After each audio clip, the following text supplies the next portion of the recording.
اسرائیل اور حماس کے درمیان ہاسٹیجز کی رہائی اور جنگ بندی کا معاہدہ طے پا گیا ہے۔ ہم اس سیز فائر ڈیل کے بارے میں کیا جانتے ہیں؟ غزہ میں 15 ماہ سے جاری تنازع کے خاتمے کے لیے مذاکرات جاری تھے، جس میں اسرائیل اور حماس کے حکام قطر، مصر اور امریکہ کے میڈیٹرز کے ذریعے مذاکرات کر رہے تھے۔ قطر کے وزیر اعظم شیخ محمد بن عبد الرحمن الثانی نے گزشتہ روز ایک پریس کانفرنس کے دوران اس ڈیل کا اعلان کیا، جس کے بعد امریکی صدر جو بائیڈن نے بھی اس معاہدے کی تصدیق کی۔ معاہدے کا آغاز اتوار 19 جنوری سے ہوگا اور اس کی مخصوص ٹائمنگ پر تاحال فیصلہ نہیں ہوا ہے۔ معاہدے کا مسودہ 3 مراحل پر مشتمل ہے۔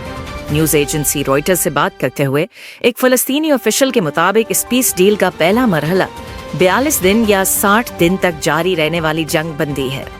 حماس معاہدے کے پہلے مرحلے میں 33 یرغمالیوں کو رہا کر دے گی۔ جنگ بندی کے 16ویں دن اسرائیل اور حماس امن منصوبے کے دوسرے اور تیسرے مرحلے پر مذاکرات شروع کریں گے۔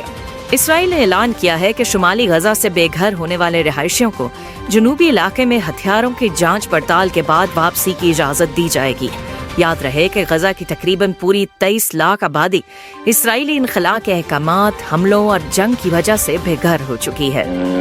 جنگ بندی کے پہلے مرحلے کے تحت اسرائیلی فوج وسطی غزہ کے نیتزریم کوریڈور سے نکلنا شروع کرے گی، لیکن فیلاڈیلفی کوریڈور میں کچھ فوجی موجود رہیں گے۔ رفح کراسنگ کو ابتدا میں صرف زیر علاج اور زخمی افراد کے لیے کھولا جائے گا۔ اسرائیل 1000 فلسطینی قیدیوں کو رہا کرے گا، لیکن اس میں 7 اکتوبر 2023 کے حملے میں ملوث افراد شامل نہیں ہوں گے۔